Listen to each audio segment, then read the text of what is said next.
Sabi dati, kapag wala nang makain, tuyo na lang ang pwedeng bilhin. Mukhang kailangan na pong humanap ng kapalit dahil ang tuyo, mahal na rin. Kung bakit, alamin sa special report ni Darling Kai. Mura na, masarap pa. Yan ang paborito nating tuyo. Pangmasang pagkain nga raw dahil sa barya lang, may ulam ka na. Hindi mo masabing lagi may pera ka, lagi kang kakain ng masasarap. Sa hirap ng buhay ngayon, talagang hindi nawawalan tuyo sa amin. Pero maging ang tuyo raw na nasa lamesa nila kapag gipit, tumaas na rin ang presyo. Dati, sa 10 piso ay may 5 malalaking piraso ka na ng tuyo. Ngayon, 5 piraso pa rin pero mas maliliit na. Minsan daw, inaabot pa ng 15 o 20 pesos sa ibang tindahan. Bakit nga ba ultimo tuyo ay nagmahal na rin? Dito sa Rosario, Cavite, ang isa sa mga pinanggagalingan ng supply ng tuyo na dinadala sa ilang lugar sa Metro Manila at iba pang karatig na lugar. Ang mga sariwang isda, binababad sa tubig na may asin at yelo ng 24 oras. Pagkatapos, dinadala ang mga ito sa tinatawag nilang bilaran. Inilalatag isa-isa sa mga kawayan para ibilad. Pagkatapos ng 1.5 araw, pwede na itong ibenta. Sa konti isda, bukod sa konti, mahal pati ang isda. Kaya minsan hindi ka, kaya na lang kukuha ka lang ng isda. Wala namang ganong kinikita rin kahit paano, paunti-unti lang. Kung nakakuha ng mga 50 o 30, ngayon, makakuha ka ng mga 10-10 na banyera, minsan perapan pa.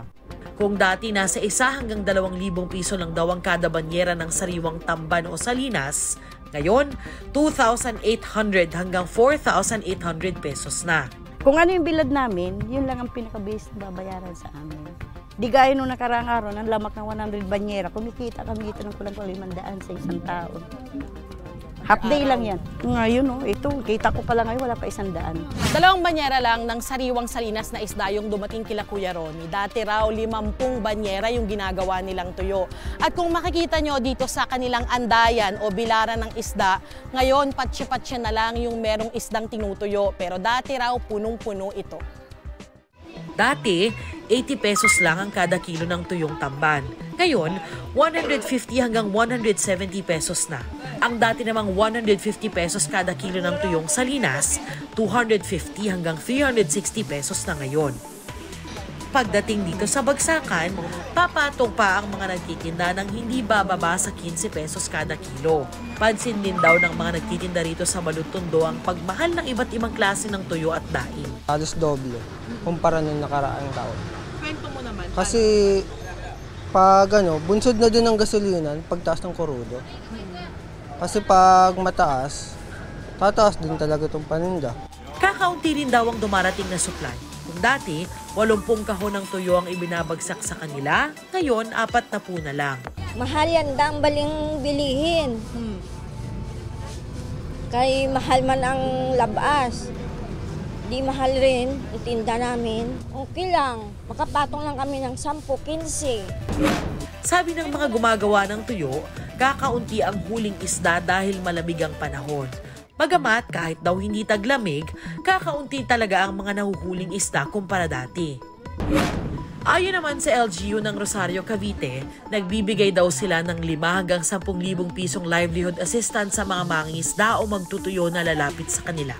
Yung pong quarrying or dredging na nagaganap dyan sa San Nicolas Shoal, meron pang permit yun from DNR. And then, meron din po silang ongoing na SDMP program.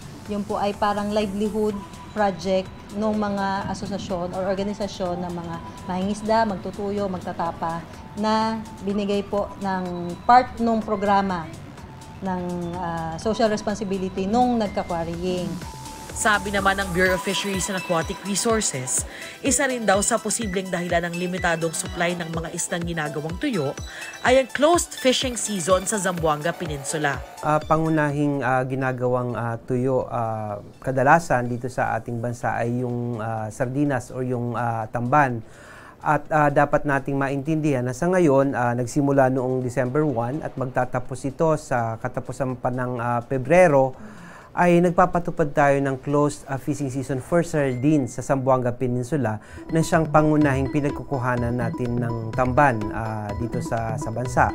Tuwing closed fishing season, bawal mangisda sa mga itinakdang lugar para bigyan ng pagkakataon ng mga isda na magparami uli. Ang pagpapatupad ng mga conservation measures ay isa sa mga inisyatiba ng pamahalaan sa pamamagitan ng DEBFAR patungkol sa pagsisiguro na sustainable ang ating supply ng produksyon ng isda sa bansa. Bibigyan natin ng pagkakataon na makapagparaming muli ang ating mga isda sa karagatan.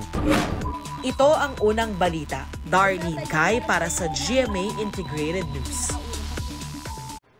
Kapuso, mauuna ka sa mga balita. Panoorin lamang ang unang balita sa unang hirit at iba pang award-winning newscast sa youtube.com/GMA News.